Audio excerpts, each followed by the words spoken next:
We are stood up today because I am pumped! Hey there poetry pals, welcome back to another video. My name's Josie Alford and I'm intimidated by Booktube.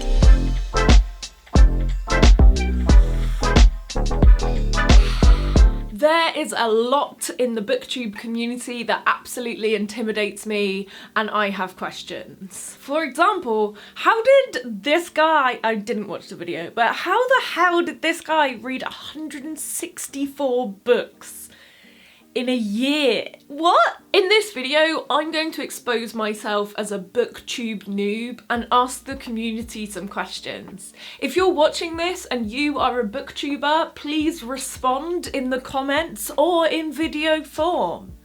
I must know these things. But before we go any further, please make sure you like this video, subscribe and turn on notifications.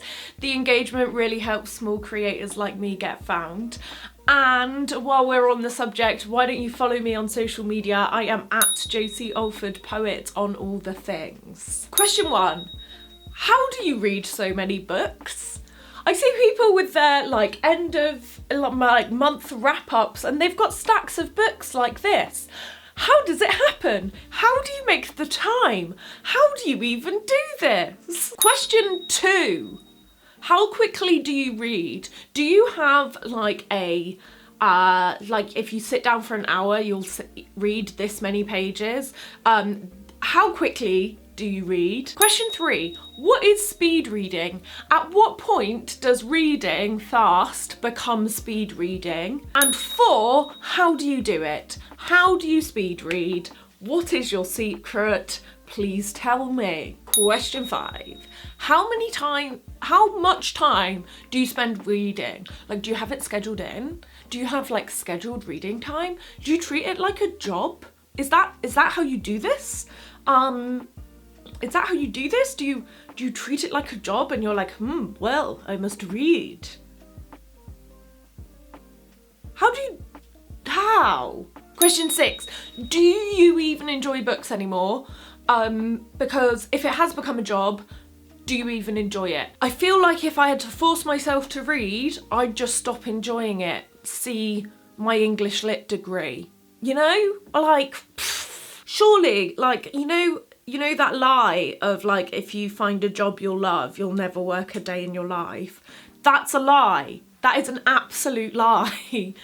I love doing poetry and social media stuff, but it feels like work sometimes. I know that when I was doing my English Lit undergrad, I had to read 40 books a year. I didn't enjoy that. And that was 40 books in one academic year. And we've got people out here reading hundreds. What? Honestly, it's just crazy. Question 7 is, what about social life? Do you actually, go out and see people? Or are you just stuck inside reading all the time? How can you read 164 books in a year? Most of these questions, by the way, are clearly just sub-questions of how you manage to read that many books. Because come on. Right? Come on. Question 8, do audiobooks count? Because if they do, then it's achievable, isn't it? Because I almost never don't have my headphones on listening to a podcast, so I could absolutely just turn that into audiobooks. So yeah, absolutely. Do audiobooks count? Can I count them? Question 9, when it comes to audiobooks, can you recommend me a platform that isn't Audible, because fuck Jeff Bezos? But also, I want all of the books that are on Audible. If you guys have got any recommendations for audiobook platforms that aren't Audible, please let me know. Question 10. How do you have the money to afford all of these books? Because books are expensive. This took me years and way too much money to collect. All of these though, all the poetry books, are basically the same £5 that we all just pay back and forth to each other. So I'll buy your book for £5 if you buy my book for £5. So that's the poetry. But what about the rest? How do you afford them all? Which takes us on to question 11, which is, do you get sent them for free? Is that what it is? Are you an influencer? Do you get like sent them in PR? How do I get them sent to me in PR? I want more. But also question 12 then follows on, if you are getting them sent for free, how do you get them all read? Because how do you have the time? How do you prioritise which books are getting read? Do they pay you to read books? I mean, obviously if you've already got a job in publishing, which I understand is how a few booktubers do it, but like if someone sends you a book for free, how do you get it read? With all the rest of it? And your TBRs that are piled higher than you can fit into a picture. How? Question 14. The only way I can see myself being able to read all of those books that are new is through your local library. So if you are a booktuber and you're watching this, how many of you use your local library? That's what I want to know. Libraries are great. Do we use them? Question 15. How do you know so much about specific genres?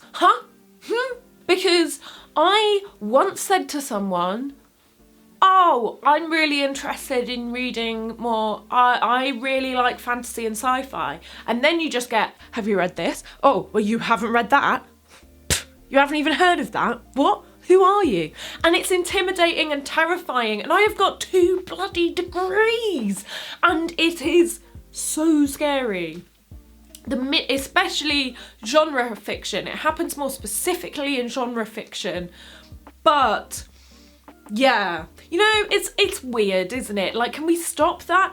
And I'm not saying that this is Booktube specifically. This is more just book nerdery in general. But why do we have this weird thing where we value people based on how much they read when having access to all these books is hard enough, especially if you've got to bloody buy it? This also happened a bit when I was at uni. Like, there was also seemed to be this sort of like dick measuring contest of how much classical literature you'd read, like beyond the curriculum. And for me, I hadn't read any classical literature beyond the curriculum, unless it was something that I'd seen before in my A-levels or GCSEs. But like, I don't tend to like classical literature. Oh. You haven't read Jane Eyre? No, I tried 3 times. The first chapter is boring as hell and I don't like reading it. Quite frankly, I find Jane Austen a little bit overrated.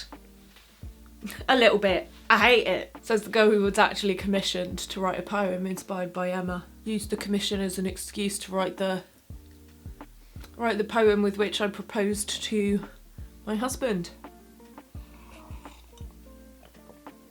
He was so annoyed when he realised that the poem I'd written to ask him to marry me was one that I got paid to write. Well, you know what they say, if you're good at something, don't ever do it for free. Anyway, right, questions intimidated by Booktube. That's what we're doing. Ayo. Question 16. Please tell me, have you ever lied about reading a book you haven't actually read? I have. Do you want to hear it? It was 1984. I also like to lie and tell people that I've read War and Peace. Bloody haven't. Please tell me I'm not the only one who's lied about reading books. Comment below what books you've lied about reading. Question 17. Do you ever worry about sustainability? Like all these books that we buy, you sort of like, you know, read them once and then what do you do? Do you keep them? Because I keep them, but is the intention to read them again, or is the intention to just hoard and hoard and hoard and let it all pile up, and actually it's like a single use bit of paper?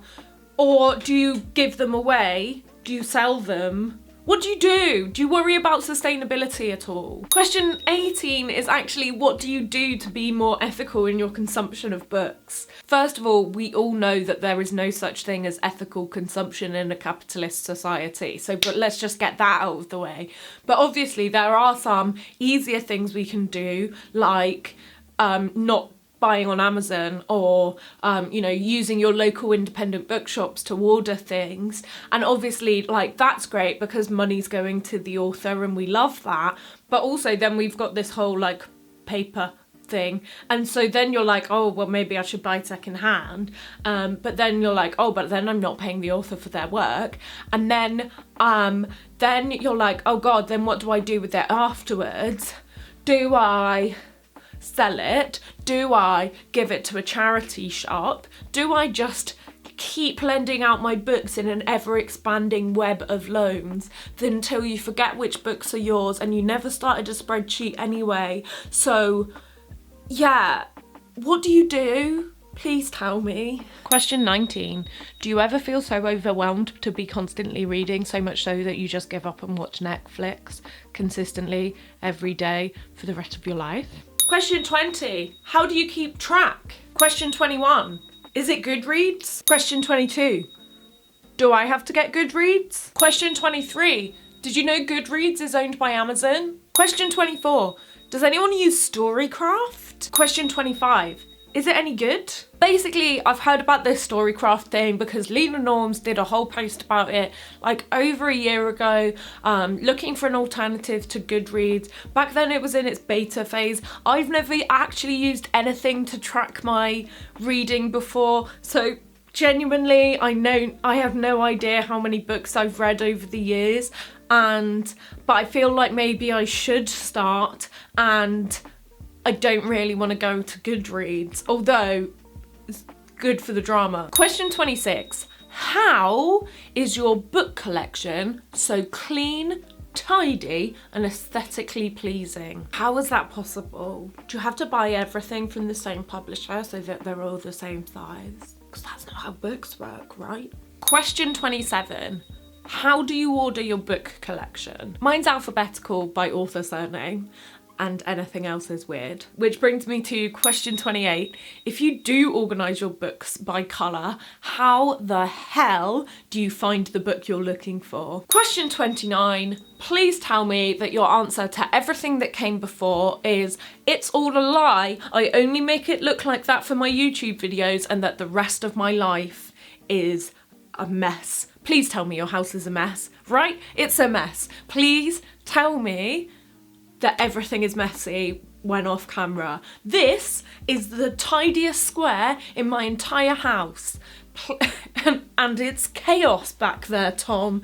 It is chaos. So please tell me that no one's actually that clean and that I'm actually doing a good job. Can someone please just stroke my hair and tell me I'm doing a good job? And question 30, because I actually only wrote 29 questions and 30 felt like a really lovely round number, is if you were a biscuit, what biscuit would you be and why? Me, I'm a chocolate hobnob because you can keep dunking me in that tea of pressure.